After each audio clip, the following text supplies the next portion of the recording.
Hey everybody, welcome back to the Speakeasy. Today is International Whiskey Day. Now you can see I've got a pretty good variety here across my counter, which is a very small representative section of whiskeys across the world. Now, we have US whiskeys here, we have a couple of Canadian whiskeys, some Irish whiskeys, and some Scotch whiskeys. Now, I don't have Japanese whiskeys, and I don't know if there's any other whiskeys out there. Those are the top 5 that I'm aware of. If there is another whiskey out there, moonshine excluded, let me know. Put that in the comments below. Tell me I'm missing one. I'm not going to drink these today. I'm just going to kind of talk about the differences between US, Canadian, Irish, and Scotch whiskeys. And I apologize, I don't know all this by heart, haven't memorized it all, but I've got a lot of good information written down here that I just wanted to try to tell you guys and gals so that you know what the differences are, at least the main differences. Now, everybody probably knows that in America, every bourbon is a whiskey, but not every whiskey is a bourbon. So the key there is if you have something like Jack Daniel's or any other whiskey that's coming out of Tennessee, several of them, most of them, Jim Beam included, others, qualify as a bourbon, but because the history of Kentucky and Tennessee and the bourbon coming from Tennessee or from Kentucky, Tennessee started calling theirs Tennessee whiskey. And so that kind of stuck because in Kentucky, they call theirs Kentucky straight bourbon whiskey. And then you have rye whiskey. So you have these different variations of the terms, and depending on where it comes from, well, technically, bourbon can be anywhere in America. You have Texas bourbons, you have California, New York, Ohio bourbons, Indiana bourbons. You got all these places. As long as it is made a certain way, it can be a bourbon. Almost anything, well, everything that's blended is a whiskey. That's not going to be a bourbon unless you are strictly blending bourbons from bourbon barrels, etc. Not going to delve into that deep stuff. Most of your whiskeys out of Canada are also blended, and I'm not so sure about these. And like I said, I've got some stuff written down here, printed off, that I'm just going to try to cover here quickly and let you guys know. And I got all this information from Wikipedia, so if it's wrong, please let me know in the comments below, and we'll tell Wikipedia they're wrong. So, American whiskey is produced in the United States from mashes with at least 51% of their named grains, including bourbon whiskey, rye malt whiskey, wheat whiskey, Tennessee whiskey, and corn whiskey. And we pretty much covered a lot of those here. Other American whiskeys, which do not specify a dominant grain, include blended whiskeys, blends of straight whiskeys, blends of grain whiskeys, and spirit whiskeys. In the case of blends, American whiskeys may include artificial colors and flavorings. Keep that in mind. Now, they are supposed to put that on the label if that's the case. I don't believe Buffalo Trace has different flavorings and colorings, but please keep that in mind. If it is not a well-known brand, I don't believe that Jack Daniel's, Jim Beam, others that are Tennessee whiskeys, no colorings and additives, and then your straight bourbon brands, they're not going to. But a lot of your blended whiskeys might. So keep that in mind. Key types of American whiskey. Rye whiskey is made from mash consisting of at least 51% rye. Rye malt whiskey, at least 51% malted rye mash. Malt whiskey, made from mash, at least 51% malted barley. A wheated whiskey is at least 51% wheat. A bourbon whiskey is at least 51% corn. And a corn whiskey, the mash is at least 80% corn. So just as an aside, This here is my own whiskey that I'll put a link here to the videos that show you about the way that I had this one made. And this is be a wheated blended whiskey because I have 75% wheat, 20% rye, and 5% barley rye. Love that one. Anyhow, back to the task at hand. To be labeled as one of these American types of whiskeys, the whiskey must be distilled to no more than 80% alcohol by volume or 160 proof to ensure the flavor is adequately retained, and the addition of coloring, caramel, or other flavoring additives is prohibited. So, all of these except corn whiskey must be aged at least briefly in charred new oak containers. Now, in the case of bourbon, I believe it is at least, correct me if I'm wrong, I think it's 2 years in a bourbon, in a American oak barrel.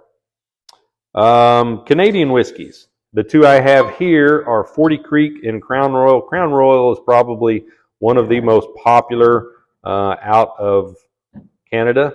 40 Creek is one that a family member turned me on to, and I really like 40 Creek. Now, another one you have out there is Canadian Mist. I love Canadian Mist and Mountain Dew. 40 Creek and 7-Up is good. Crown and Cokes. I don't know that I've ever had a lot of Canadian whiskeys straight or on the rocks. Most of those I mix with some type of soda. I don't know why. I could probably do the same thing with American whiskeys and enjoy it, but maybe it's just the way they blend them in Canada. Anyhow, most Canadian whiskeys are blended multigrain liquors and are typically lighter and smoother than other whiskey styles, supposedly.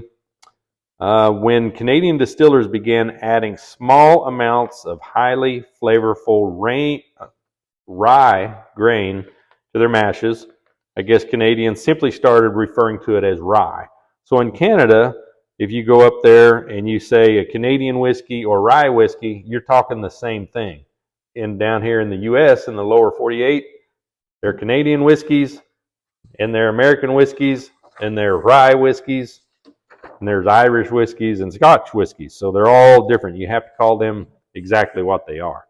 Because even this one, and I don't know, you'll have to tell me if you're up in Canada, this one says blended Canadian whiskey. I don't know what the bottles say up in Canada. Let me know.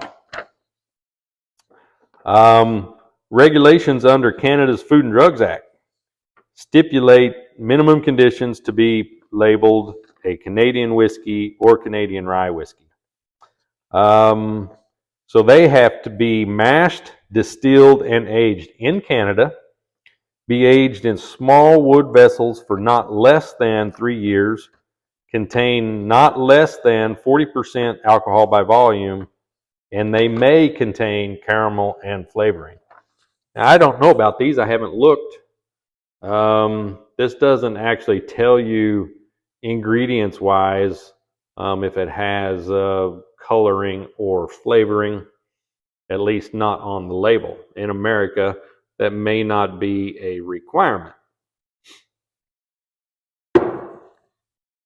This one also does not say anything about colors, additives, or flavors. Okay, Canadian whiskeys. Most typically are blends made from a single grain, principally corn and rye, sometimes wheat and barley. The availability of American corn with its higher proportion of usable starches and other cereal grains has led it to be most typically used to create base whiskeys, and then they add flavored whiskeys blended in. Okay, there's your U.S. versus Canadian. So let's look at Irish and Scotch, see what the difference is here. I'm not even going to try to pronounce the original Irish term, which is the term for whiskey, F-U-I-S-C-E or U-I-S-C-E-B-E-A-T-H-A. Don't know how you pronounce that. The word whiskey comes from those terms, and it means water of life. For some, it's been the water of death, unfortunately. At one time, Irish whiskey was the most popular spirit in the world, and since 1990, Irish whiskey has seen a resurgence in popularity and has been the fastest growing spirit in the world ever since. I did not know that. Now, again, this is Wikipedia, so take that with a grain of salt. Who knows, because the resurgence in the 2000s and beyond for American bourbons could change that. Irish whiskey has a smoother finish as opposed to the smoky, earthy overtones common to Scotch whiskeys, which come largely from drying the malted barley using peat smoke. That's Scotch. So peat's rarely used outside of Scotland. It is, but rarely. Let's see. As of January 2016, the labeling and everything is specific for Irish whiskeys, and the key requirements says that Irish whiskey must be distilled and matured on the island of Ireland from a mash of malted cereals with or without whole grains. And then it talks about, let's see, fermentation by the action of yeast, distilled at an alcoholic strength of less than 94.8% ABV in such a way that the distillate has an aroma and taste derived from the materials used, and only plain water and caramel coloring is added. So no flavoring. It is subject to the maturation of the final distillate for at least 3 years in wooden casks, such as oak, not exceeding certain capacity. Now, that means that these do not have to be aged in oak barrels. They could be, but there are others.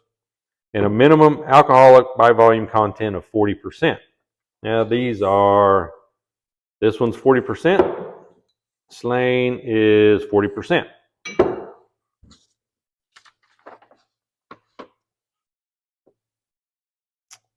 Okay, so that is the big thing about Irish whiskeys. Now, this one is over by the Boyne Valley, the Boyne River, triple cask method. And then Jameson does not go into detail about, it says it is triple distilled, matured and bottled in Ireland. Now, this says that it is a blend. Jameson is a blend. Now, Slane, that is also a blended whiskey. There you go. It is not just one type. All right, so let's get into Scotch. Scotch whiskey, not even going to try to pronounce any of those words it's talking about, is malt whiskey or grain whiskey or a blend of the two made in Scotland. All Scotch whiskey was originally made from malted barley, and then distilleries began introducing whiskey made from wheat and rye in the late 18th century. As of 2022, there were 141 whiskey distilleries operating in Scotland. Lots of them for a little small country. All Scotch whiskey must be aged immediately after distillation in oak barrels for at least 3 years. Any age statement on a bottle of Scotch whiskey expressed in numerical form must reflect the age of the youngest whiskey used to create that product. So let's just take a look here. This one says aged 8 years. And this is Glenallachie. Got this from the Spirit Shop. Recommendation, single malt Scotch whiskey, no color added. It says specifically right here on the bottle. So if this is a blend, and I'm trying to determine if it says that anywhere, then that means that the youngest whiskey in there is 8 years old. Let's go for Johnny Walker Red. This is a blended Scotch whiskey. It says so right on the front. Doesn't have an age statement. That's all it says. 40% alcohol by volume. Let's see, this Glenallachie is 46% ABV. And then your Chivas is also a blended Scotch whiskey, but this is 12 years. So that means that the youngest Scotch added to this bottle was 12 years. Interesting information. Okay, so all Scotch whiskey is divided into 5 categories: single malt, single grain, blended malt, blended grain, and blended Scotch whiskey. Obviously, these are just blended. They just say blended Scotch whiskey on them. I don't have any, and this is a single malt. These two are blended. So all Scotch whiskey, according to the Scotch whiskey regulation, whiskey must comprise a minimum alcoholic strength by volume of 40%, 80 proof, contains no added substances other than water and plain caramel coloring, is produced at a distillery in Scotland from water and malted barley, distilled at an alcoholic strength of less than 94.8%, fermented at that distillery only by adding yeast, processed at that distillery into a mash, is wholly matured in oak, not exceeding 185 gallons for at least 3 years, and then after that retains everything during its process. So that's what we know, or what I know, about Scotch whiskey. Now, again, the one that is not up here is Japanese whiskey. I do not have a single bottle of Japanese whiskey. If you know of a good Japanese whiskey that I need to find, please put that in the comments below. I would love to go try a Japanese whiskey. I've heard they have Japanese rice whiskey.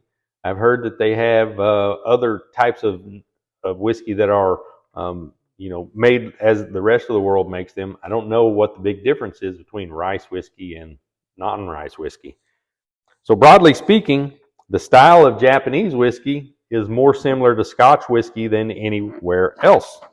Several companies producing whiskey in Japan that produce blended as well as single malt and blended malt whiskeys, Suntory and Nikka, but I don't know what their brand names are, or if that is the brand name. I don't recall seeing those names anywhere while I've been out kind of browsing the Japanese sections. And when I say browse, I mean I like glossed over the selection very, very quickly. I don't know anything about Japanese whiskeys.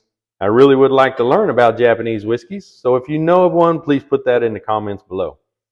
Now, what do I think about each one of these? Obviously, my favorite go-to everyday daily sipper is going to be Buffalo Trace. I just love it. To me, it's very smooth. It's got that, I think it's 46%, so it's on the lower scale. It falls at the bottom of my window. I try to stay around 90 to 105, 110 proof. Don't need this one on the rocks, but I drink it on the rocks anyway because I like it to be chilled. This is old Black Label Jack Daniel's number 7, old number 7. This one is great if you're going to mix it with whatever cocktail you want a Tennessee whiskey or a bourbon in. Sazerac Rye, this is a Buffalo Trace product, which is also good. I can't remember really. I think I've tried it once. And I mean, it was not, I've always been scared of ryes because of them being peppery and spicy. I have found that they're not all that way, so you really have to check around and try different ones. And I do like this one, but again, wouldn't drink it straight. I would put that on the rocks or put it in, make a rye old fashioned out of it, some such. Again, 40 Creek and Crown Royal. Love both of these. I really haven't had a Canadian whiskey. Again, Canadian Mist, 40 Creek, and this probably, I think there may be one other one that I've had before. Not real deep into the Canadian whiskeys, but I haven't had a blended Canadian whiskey yet that I didn't like, but every one of them I've always mixed with a soda on ice. So they're all good that way. These two, Slane and Jameson, I like them both. I tend to like Slane more than I like Jameson. Not sure why. But this one, I put them both in cocktails, and then I've tried them both straight. If I was going to go straight, I would go with Slane. But again, they're both great in cocktails. They're both add really good flavor. Now the scotches over here, I haven't even opened this Johnny Walker Red. I plan to do that soon. I don't even think I've got this Chivas open. Nope. Now this Glen Alecky, I was running through the store and they called this out to me. I'm like, okay, yeah, we tried it. They gave me a little sample, and I liked it. This one was on sale. I think it was normally like $60, and it was on sale for 35 or 40. So I bought it. It was good. I like it. I like it neat. I like it on the rocks. These two, I just haven't had the chance to open. I've really bought this one. I know because sentimental value for me. My dad drank Chivas years ago, and he's gone now. So I wanted to grab some of that to have on hand. And same thing as when I drink a Miller beer, I think of my dad. When I drink Chivas, I will think of my dad as well. So hey, what are you guys drinking today on International Whiskey Day? Post me a note, put some comments below. Let me know what you're going to have today to celebrate this day, and let me know what your favorite international whiskey is. And again, if you know anything about Japanese whiskey, put that below, and I'll start looking for it. Thanks for stopping by the Speakeasy today and enjoying my ramble on international whiskeys. And if I got anything wrong, I apologize. Point it out. Let me know in the comments below. But come back and see me the next time here at the Speakeasy. I'll have something good for you, I promise.